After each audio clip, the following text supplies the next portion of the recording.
Tapi apa kata Allah? Ini urusan saya, kata Allah. Saya yang paling tahu apa yang terbaik buat hamba-hamba saya, kata Allah.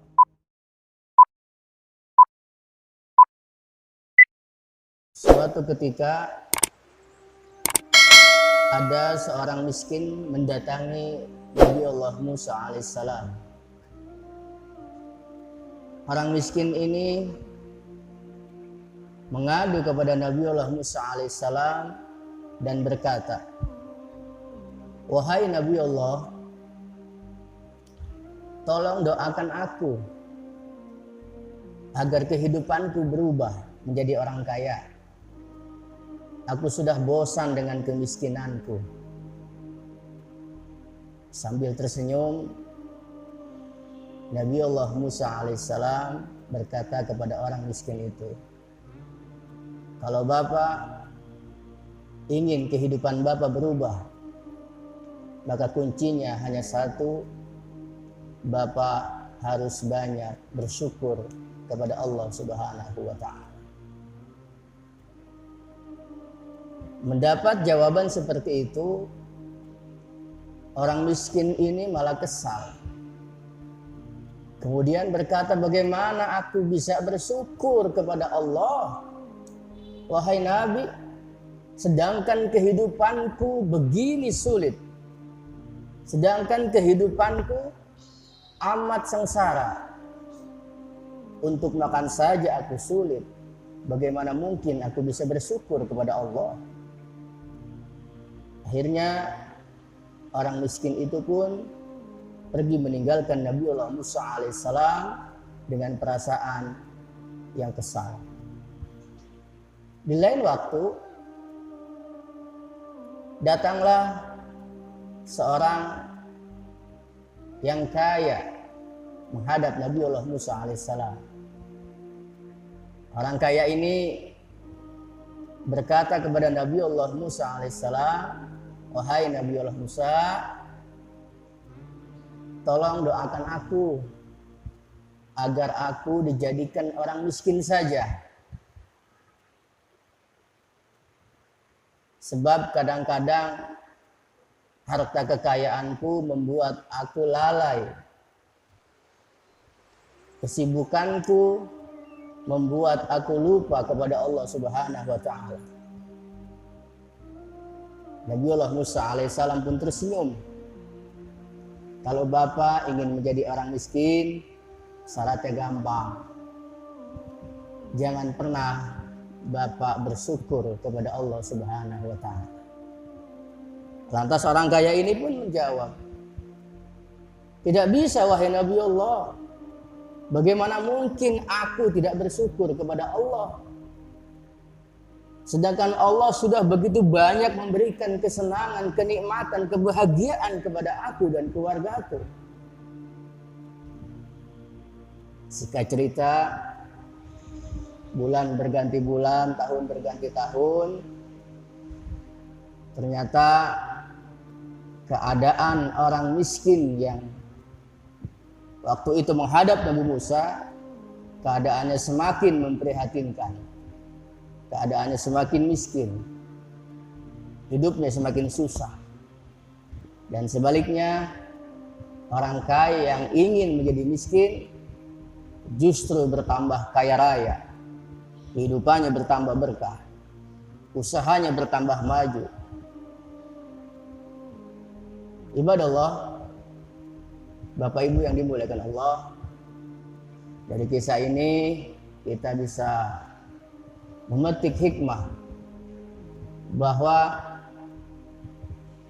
ternyata kunci kebahagiaan, kunci keberkahan, bahkan kunci kekayaan itu adalah dengan kita banyak bersyukur kepada Allah Subhanahu wa Ta'ala. Akan tetapi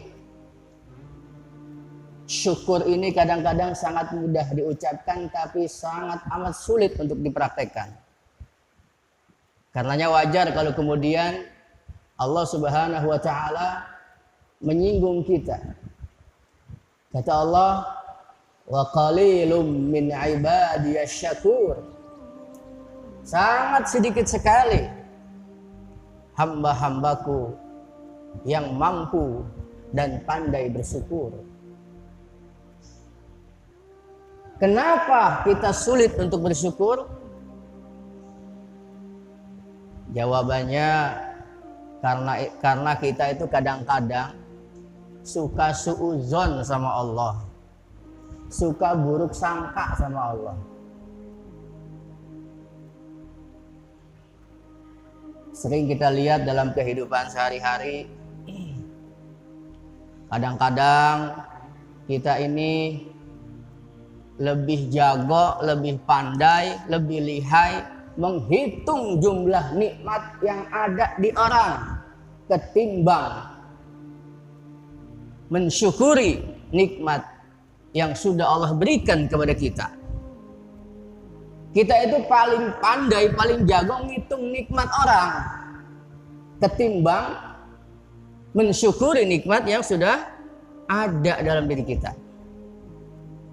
Makanya kadang-kadang kalau kita lihat di masyarakat, ada orang melihat tetangganya beli motor baru, dia beli bodrek.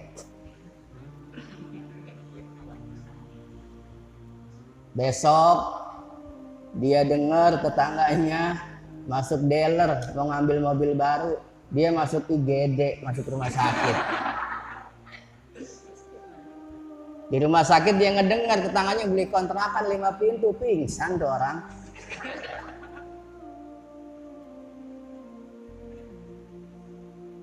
Kita ini kadang-kadang suka suudzon sama Allah, buruk sangka sama Allah. Kita lihat ada orang ibadahnya tekun, salat 5 waktunya rajin, puasanya, wow, jangan ditanya. Sedekahnya berani, tapi kadang-kadang hidupnya susah, penyakitan, kebelangsak. Tapi di lain hal, ada orang yang kagak pernah sembahyang, alergi ke masjid, pelitnya 17 setan. Tapi hidupnya seneng, duitnya banyak, badannya sehat. Kadang-kadang kalau melihat yang begitu kita kan suka berpikiran jelek sama Allah. Ya Allah, harusnya yang duitnya banyak, yang rajin sholat, yang badannya sehat, yang rajin puasa, yang usahanya maju, yang rajin ke masjid. Yang penyakitan harusnya ya Allah yang nggak pernah sembahyang, yang hidupnya kebelangsak harusnya yang nggak pernah puasa, kan begitu. Tapi apa kata Allah? Ini urusan saya, kata Allah. Saya yang paling tahu apa yang terbaik buat hamba-hamba saya, kata Allah. Suatu hari ada seorang laki-laki istirahat ngadem di bawah pohon asem. Tahu pohon asem? Nyender di bawah pohon asem dia. Dia liatin pohon asem, ini pohon gede amat ya pohonnya, tapi buahnya kecil. Ya, sambil nyender dia liatin sekelilingnya, matanya tertuju pada satu pohon, yaitu pohon semangka. Diliatin pohon semangka, itu pohon semangka kecil amat pohonnya ya, tapi buahnya gede, bulat. Diliatin pohon asem, pohon semangka, pohon asem pohonnya gede, buahnya kecil, semangka pohonnya kecil, buahnya. Kata dia dalam artinya, ini Allah kebalik kayaknya ini. Allah nggak adil ini. Harusnya ya Allah, yang buahnya gede asem cocok sama pohonnya, yang buahnya kecil semangka cocok sama pohonnya. Lagi ngomong Allah nggak adil, Allah kebalik. Tiba-tiba saat itu Allah tunjukkan kemahadilan Allah. Kepalanya kejatuhan buah asem satu. Tepuk. Dipegang tuh buah asem. Apa dia kata? Subhanallah. Allah enggak kebalik. Allah adil. Allah sangat adil. Coba kalau gua asem segede semangka, bonyok kepala gua.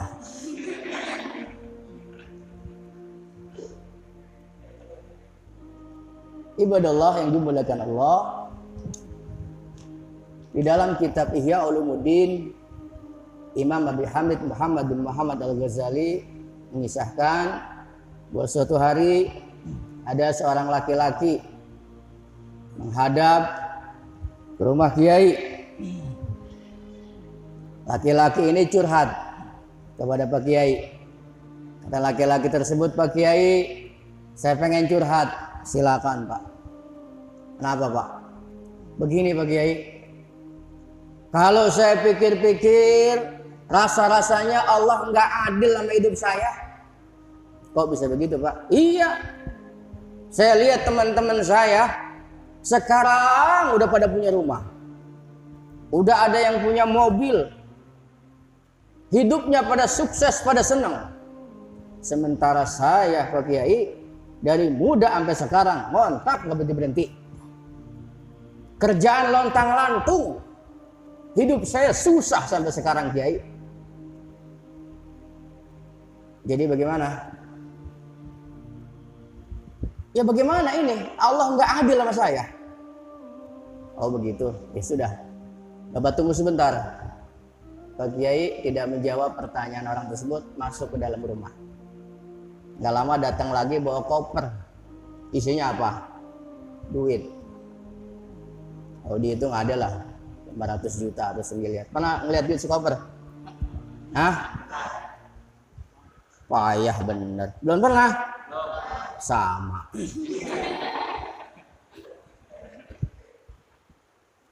Kata Pak Kiai, "Bapak, ini di koper ada duit.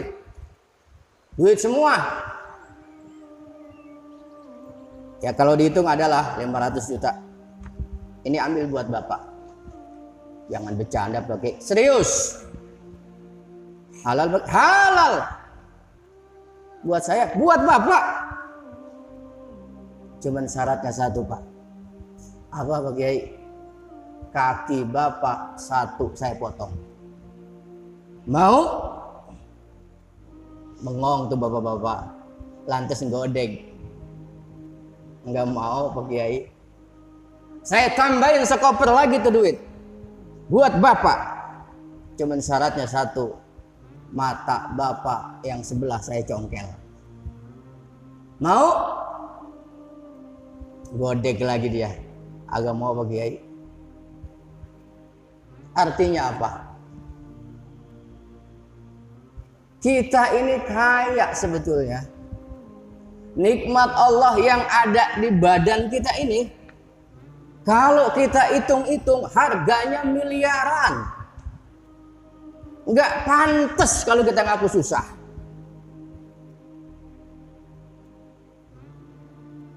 Makanya jangan sampai kita jadi orang-orang yang lupa bersyukur kepada Allah Subhanahu wa Ta'ala.